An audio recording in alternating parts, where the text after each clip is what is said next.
있는 사람들은 주의 군사니 앞서가신 주를 따라갑시다.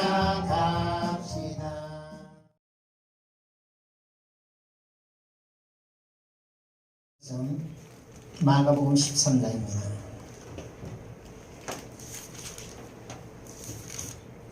78면에 있습니다.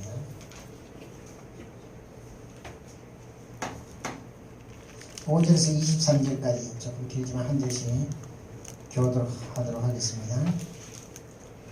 예수께서 이르시되 너희가 사람의 미혹을 받지 않도록 주의하라. 많은 사람이 내 이름으로 와서 이르되 내가 그들을 아느냐고 난리와 난리의 소문을 들을 때에 두려워하지 말라. 이런 일이 있어야 하되 아직 끝은 아니라. 민족이 민족을 나라가 나라를 대하여 일어나고 곳곳에 지진이 있으며 기근이 있으니 이는 재난의 시작이니라.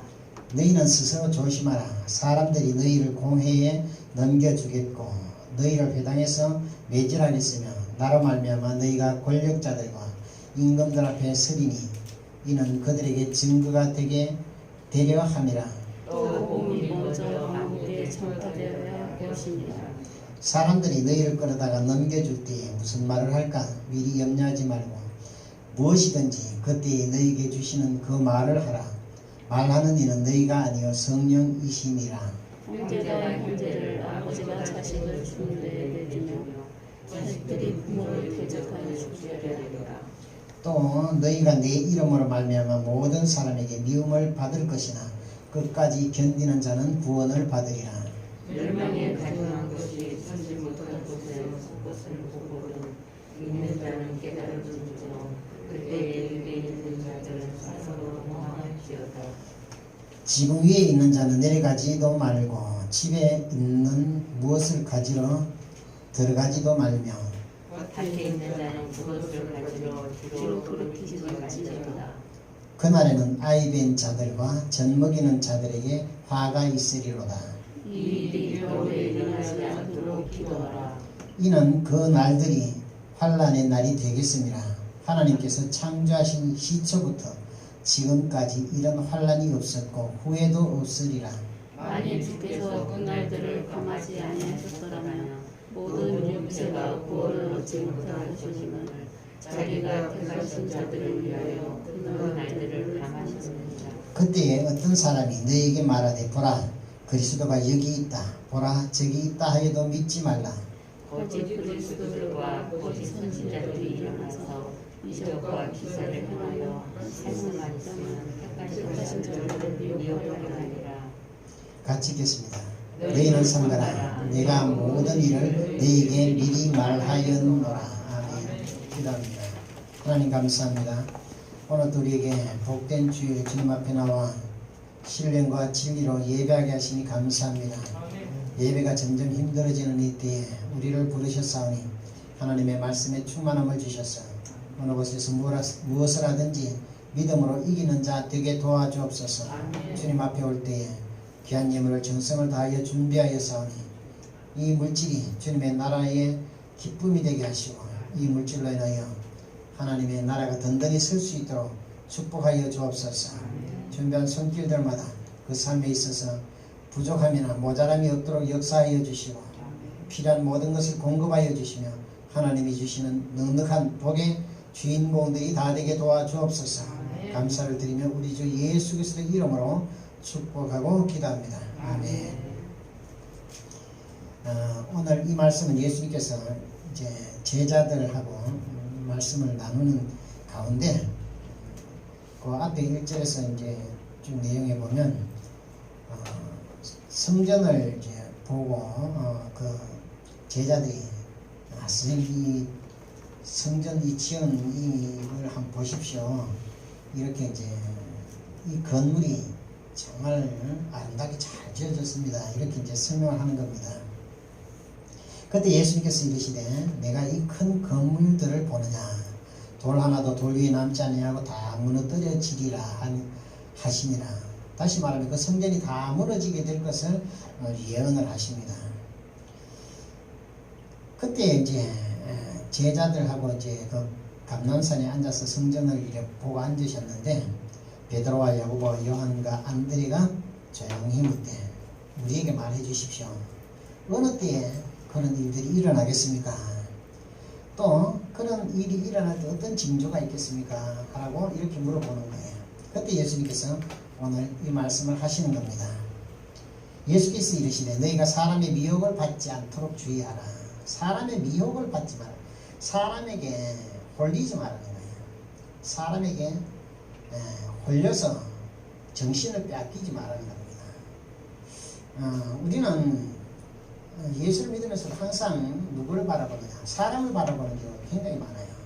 어느 교회든지 모든 성도들이 거의 다 이 목회자를 바라봅니다.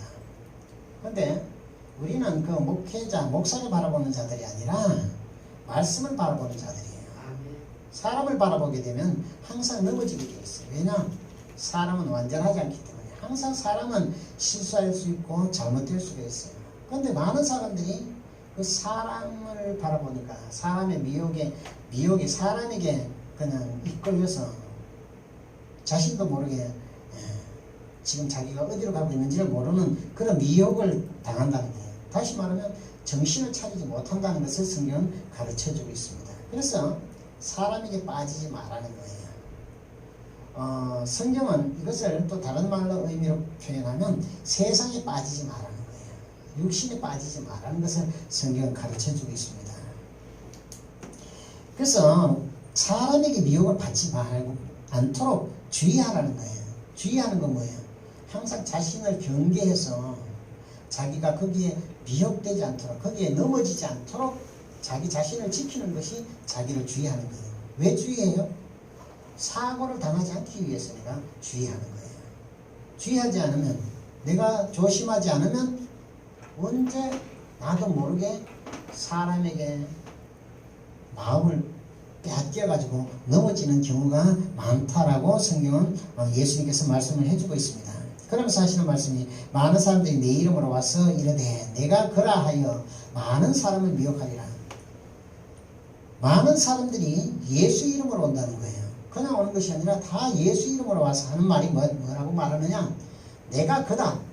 다시 말하면 내가 메시아요, 내가 구원자요, 내가 너희를 해방해 줄 자다, 내가 너희를 자유케 해줄 자다라고 말을 한다는 거예요.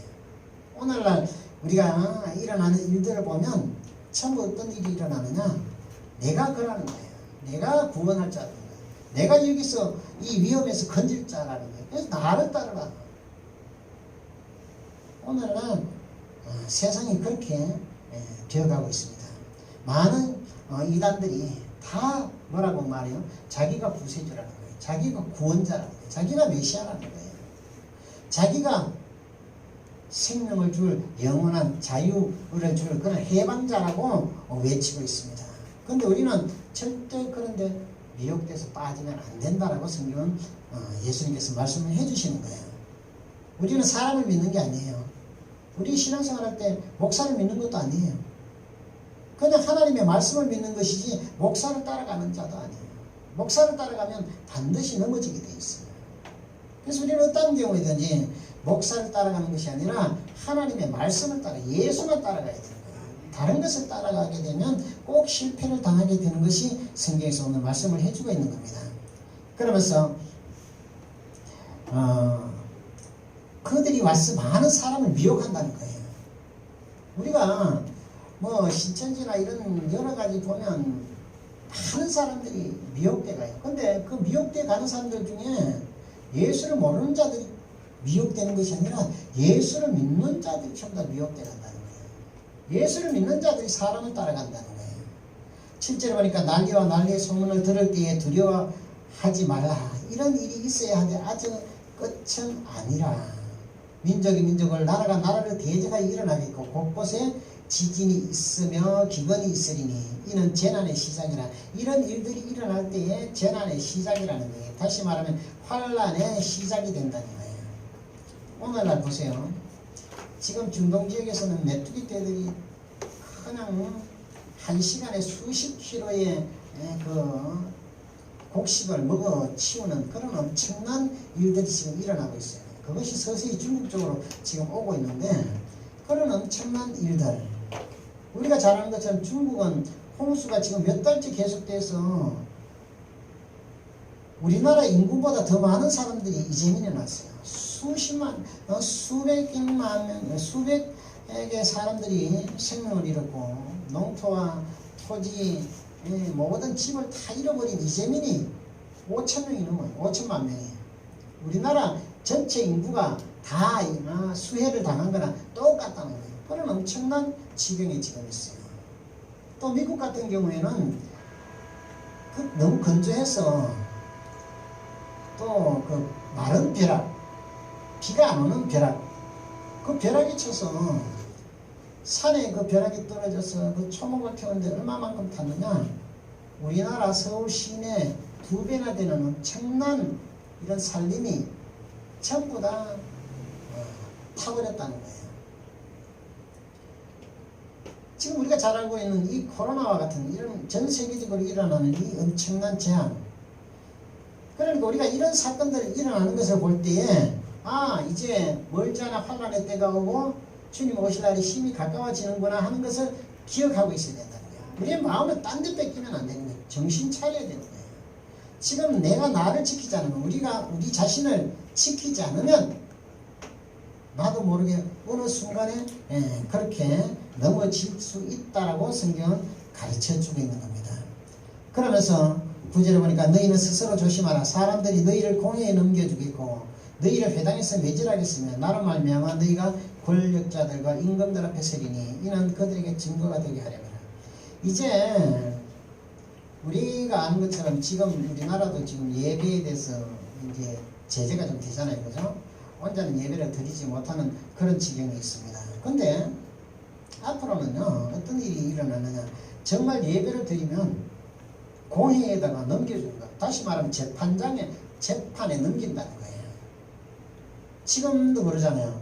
지금도 교회들이 만약에 정부의 시책을 따르지 않고 예배를 강행을 해버리면 어떤 일이 일어나느냐. 이제 실질적인 어떤 법의 저촉을 받아가지고 벌금을 물린다든지 또 이 재판을 받게 됩니다. 공회에 들어간다는 거예요. 그런데 앞으로는 더 심해져서 그 회당에서 매질을 당한다는 거예요. 이 복음을 믿는, 예수를 믿는다는 이유 때문에 이런 일들이 앞으로 일어날 수 있다라고 예수님께서 미리 경고를 가르쳐주고 있는 겁니다. 그러면서 또 복음이 먼저 만국에 전파되어야 할 것이다. 복음이 만국에 전파되어야 된다는 거예요. 온 세계에 그러나 이 복음이 증거되어야 된다는 겁니다. 그런데 11절 보니까 사람들이 너희를 끌어다 넘겨줄 때에 무슨 말을 할까 미리 염려하지 말고 그들을 잡아서 끌어다 줄 때에 내가 잡혀가면 뭐라고 변명해야 될까, 내가 무슨 말을 해야 될까, 이렇게 염려하지 말라는 거예요. 왜? 성령께서 우리에게 말할 수 있는 그런 지혜와 지식의 영을 허락해 주신다는 사실입니다. 내가 가서 나는 말주변도 없는데 가서 내가 뭐라고 말하지? 염려하지 말라는 거예요. 그런 일을 환난을 당할지라도 그때 성령이 담대하게 우리 안에서 말할 수 있도록 그런 은혜를 허락해 주신다는 겁니다. 근데 12절에 보니까 형제가 형제를, 아버지가 자식을 죽는 데 넣어주며 자식들이 부모를 대적하여 죽게 하리라. 참 끔찍하죠. 여기 보면 형제가 형제를 죽는 데 내어준다는 거예요. 왜? 자기가 살기 위해서 자식도 내어주고 부모도 내어주는 그런 끔찍한 일들이 일어날 수도 있다는 거예요. 그때는 정말 이 믿음을 지키기가 얼마나 힘들겠어요. 지금 우리가 말씀에 견고히 서 있지 않으면 그런 환난을 당할 때에 누구도 이 환난을 피해가지 못한다는 사실입니다. 그래서 저와 여러분 다른데 우리의 마음을 뺏겨가지고 우왕좌왕할 것이 아니라 오직 하나님의 말씀에만 마음을 두고 오직 예수만 따라가. 나는 어떤 경우이든지 세상에서 하나님의 말씀이 아니면 절대 안 움직인다. 하나님의 말씀만 따라간다는 그런 믿음의 자세를 가지고 있어야 되는 것입니다. 네. 또 13절에 또 너희가 내 이름으로 말미암아 모든 사람에게 미움을 받을 것이나 끝까지 견디는 자는 구원을 받으리라. 예수를 믿는다는 것 때문에 미움을 받는다는 거예요. 지금 우리가 많은 사람들이 예수 믿는다고 하면 굉장히 미워해. 오늘도 택시 타고 오는데 그 택시기사가 지금 일어나는 그 일에 대해서 막 열변을 토하는 거예요. 내가 어디 가냐 묻길래 그분이 가끔 만나는 택시기사예요. 내가 이제 교회 가는 줄 아니까 교회 가도 괜찮냐?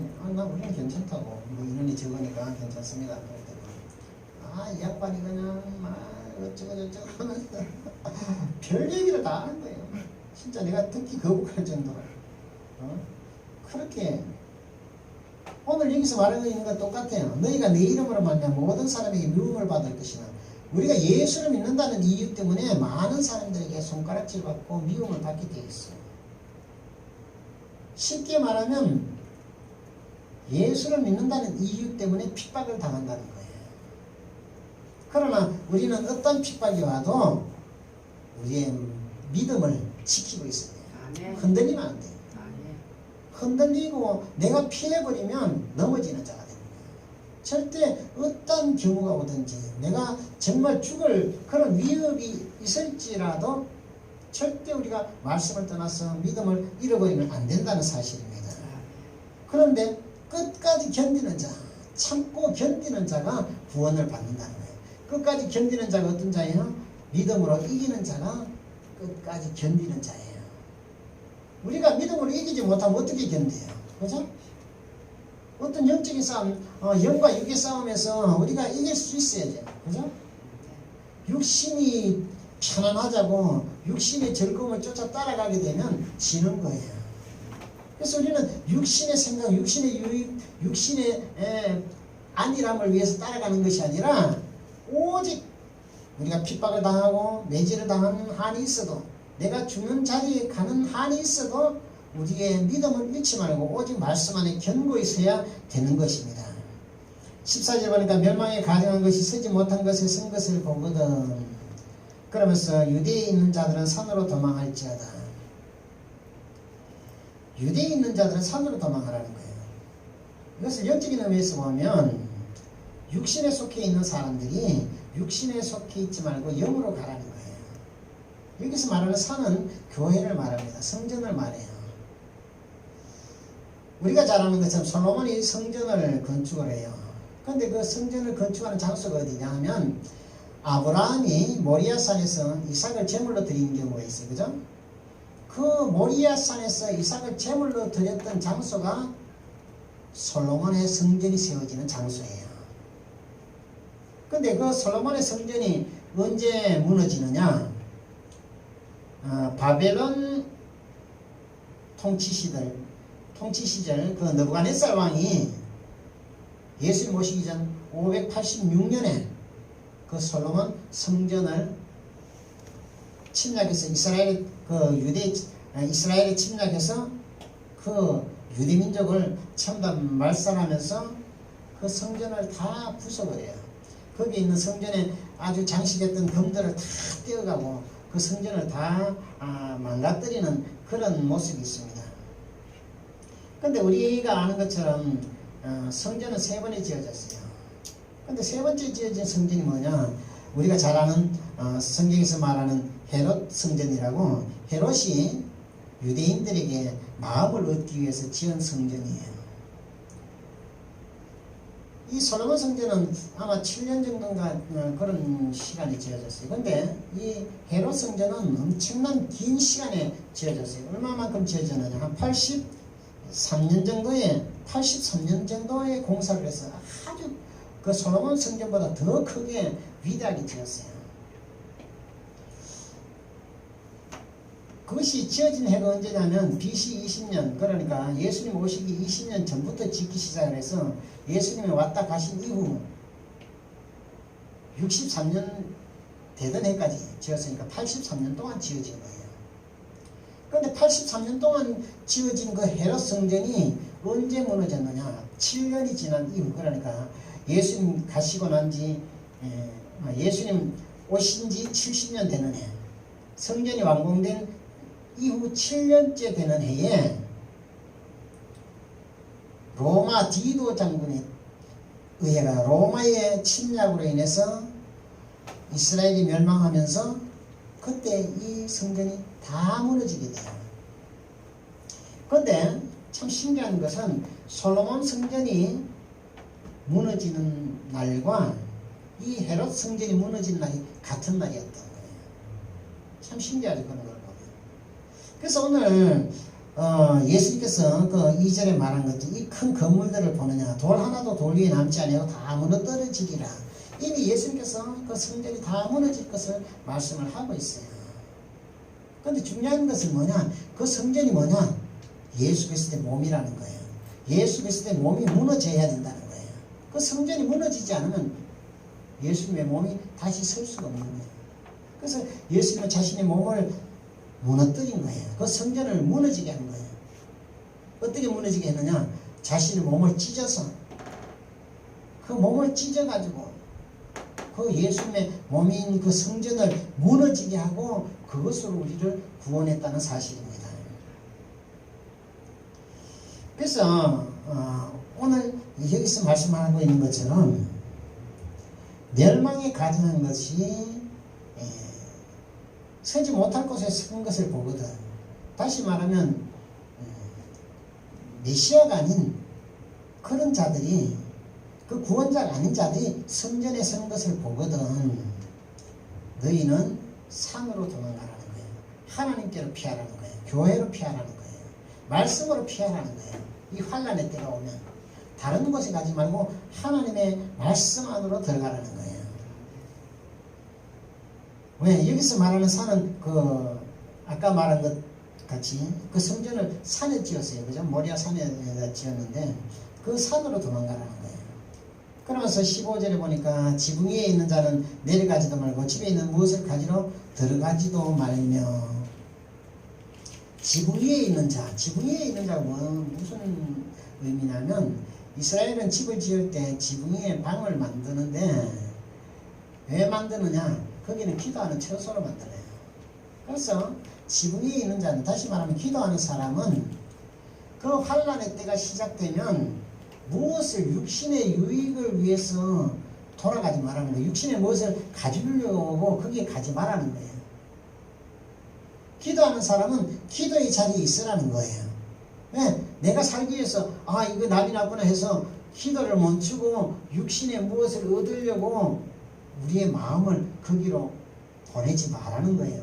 어떤 경우에든지 어떤 환난이 오고 어떤 어려운 지경이 와도 항상 기도하는 사람은 기도하는 처소에 있으라는 거예요. 왜?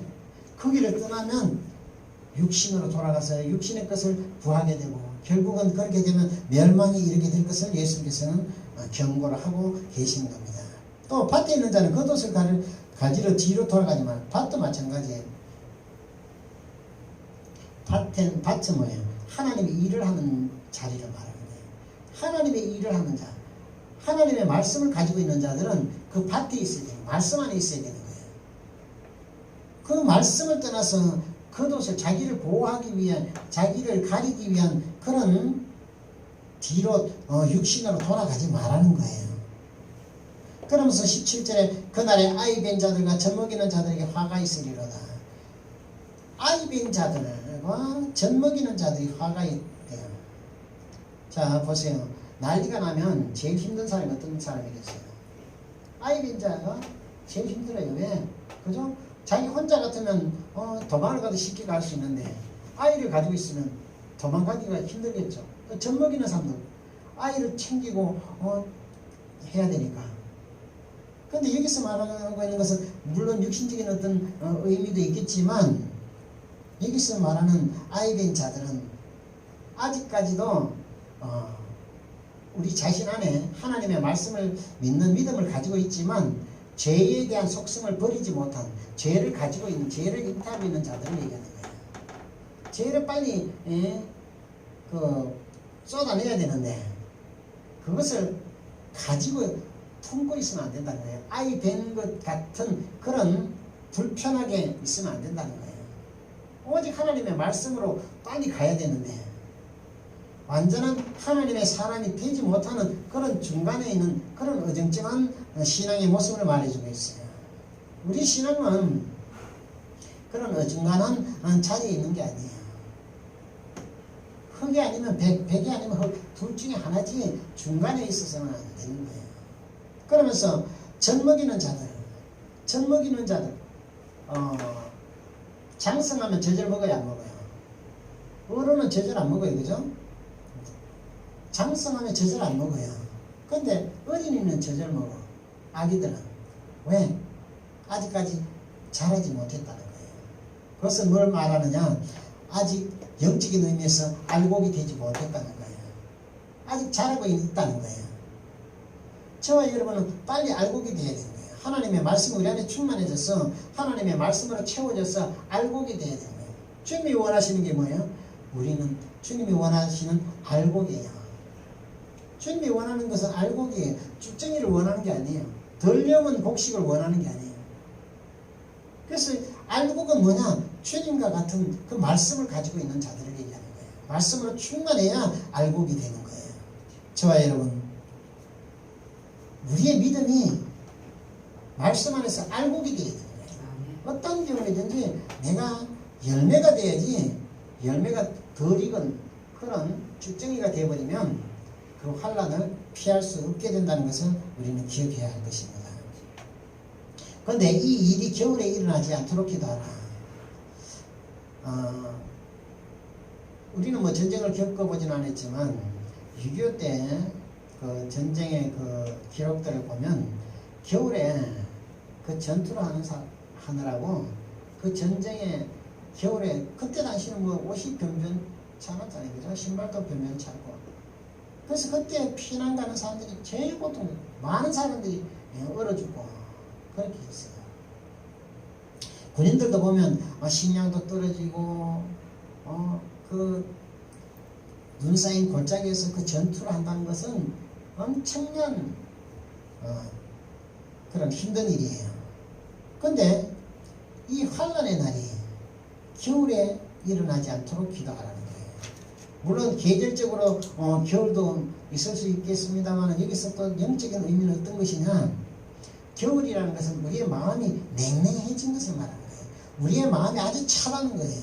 사랑이 다 식었다는 거예요. 우리 안에 말씀이 없다는 거예요. 말씀이 없으면 어떻게 해요? 사랑이 없으면 환란을 피할 수가 없다는 거예요. 환란을 피할 때 힘들다는 거예요. 우리 안에 말씀이 충만해야 돼요. 하나님의 사랑으로 충만해야 될 것입니다.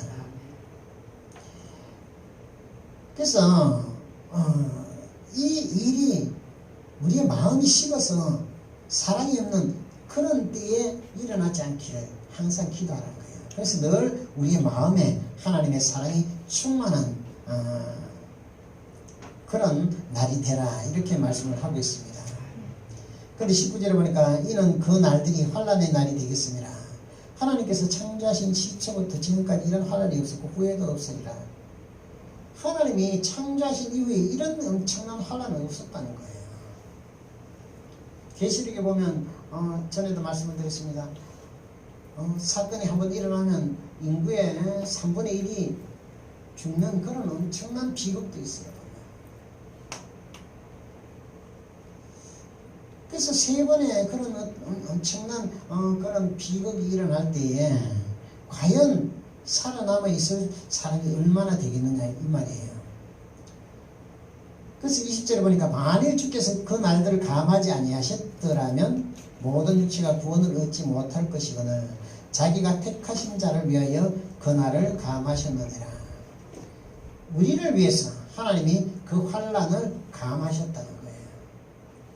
저와 여러분은 조금 더 두려워하거나 염려할 필요가 없는 것이, 우리가 말씀 안에 있으면요 조금 더 두려워할 이유가 없어요. 하나님 안에 있으면 조금 더 염려할 것이 없어요. 왜? 하나님 안에는 누구도 손을 댈 수가 없기 때문에, 말씀 안에 있으면 누구도 만질 수가 없기 때문에. 아무리 이 코로나가 심하게 번지고 또 질병이 일어나서는 온 민족을 막 힘들게 해도 우리가 말씀 안에 있으면 이 어둠의 정체들이, 이 질병의 이 고통이 우리를 틈탈 수가 없어요. 틈탈 수가 없어요. 왜냐? 우리가 빛에 속해 있기 때문에. 빛에는 이 어둠이 근본적으로 올 수가 없어요. 우리가 하나님 안에 있으면, 말씀 안에 있으면 누구도 우리를 넘어뜨릴 수 없다는 거예요. 하나님의 사랑에서 끊을 자가 없다는 거예요. 저와 여러분 하나님이 보호하시고 함께 하시는 거예요. 저와 여러분 안에 성령이 함께 계시는 거예요. 그래서 우리를 지키신다는 거예요. 그러니까 우리의 마음을 조금 더 두려워하거나 염려하거나 하지 말라는 겁니다. 오직 내가 말씀 안에 믿음을 지키고 내 자신을 지키는 그런 믿음의 모습이 되기를 부탁합니다. 아멘. 그러면서 21절에 그때 어떤 사람이 너희에게 말하되 보라 그리스도가 여기 있다 보라 저기 있다 하여도 믿지 말라. 자, 그리스도라는 의미는 우리가 잘 아는 것처럼 구원자예요. 그죠? 그러니까 우리를 구원할 자가 여기 있다 저기 있다 해도 믿지 말라는 거예요. 사람들이 생각하기는 사람이 무엇을 구원하고 사람이 무엇을 건질 것으로 생각을 하잖아요. 그죠? 저 사람이 아마 우리를 진짜 자유하게 하고 우리를 이 환난에서 건질 자이다 라고 생각을 하는데 착각하는 거예요. 사람이 하는 것이 아니에요. 하나님이 하시는 거예요. 하나님의 능력으로 하나님이 지키고 하나님이 보호하는 것이지 사람이 할 수 있는 게 아니에요. 이건 누구도 할 수 있는 게 아니에요. 하나님이 하시는 거예요. 하나님께 있어야 되는 거예요. 그래서 그리스도가 여기 있다 보라 저기 있다 해도 믿지 말라는 거예요. 그는 진짜 구원자가 아니라는 겁니다. 22절에 거짓 그리스도들과 거짓 선지자들이 일어나 이적과 기사를 행하여 할 수만 있으면 택하신 자들을 미혹하려 하리라. 자, 잘 보세요. 거짓 그리스도들, 거짓 구원자가 많다는 거예요. 또 거짓 선지자들이 많다는 거예요. 거짓으로 하나님의 말씀을 대언하는 자들이 많다는 겁니다. 그런 자들이 많이 일어난대요. 근데 그런 사람들이 어떻게 하느냐? 이적과 기사를 보인다는 거예요. 어떤 능력을 나타내 보이는 거예요. 그 사람이 어떤 힘을 나타내고 그 사람이 어떤 이적, 표적 이런 것들이 나타나게 한다는 거예요. 근데 사람들은 그런 것을 굉장히 좋아해요. 어떤 능력이 나타나고 역사가 나타나면 거기에 그냥 사람들이 온통 마음을 뺏긴다는 거예요. 근데 여기서 말하고 있는 것이 뭐예요? 그런 사람들은 어떤 사람들이냐? 믿는 자를 미혹하기 위해서 그렇게 한다는 거예요. 자신도 모르게 그렇게 도구로 사용되는 것을 알 수가 있습니다. 그러면서 너희는 삼가라 내가 모든 일을 너희에게 미리 말하였느니라. 주님께서 미리 다 말씀해 주셨어요. 우리는 누구를 따라가고 누구를 의지하고 누구를 믿는 게 아니에요. 오직 말씀, 오직 예수 그리스도 하나님 한 분 외에는 우리의 도울 자가 없고 우리의 구원자가 없어요. 우리 생명을 지켜줄 자가 없어요. 그 누구도 할 수 있는 일이 아니에요. 이것은 오직 하나님께만 있는 거예요. 그래서 우리 마음을 세상에 뺏기면 안 돼요. 오직 내가 어떤 경우에든지 내가 말씀에 바로 서서 말씀이 아니면 나는 절대 안 따라간다. 말씀이 아니면 나는 절대 순종하지 않는다. 말씀이 아니면 나는 절대 내 마음을 거기에 기울이지 않는다라는 그런 믿음을 가지고 있어요. 왜냐?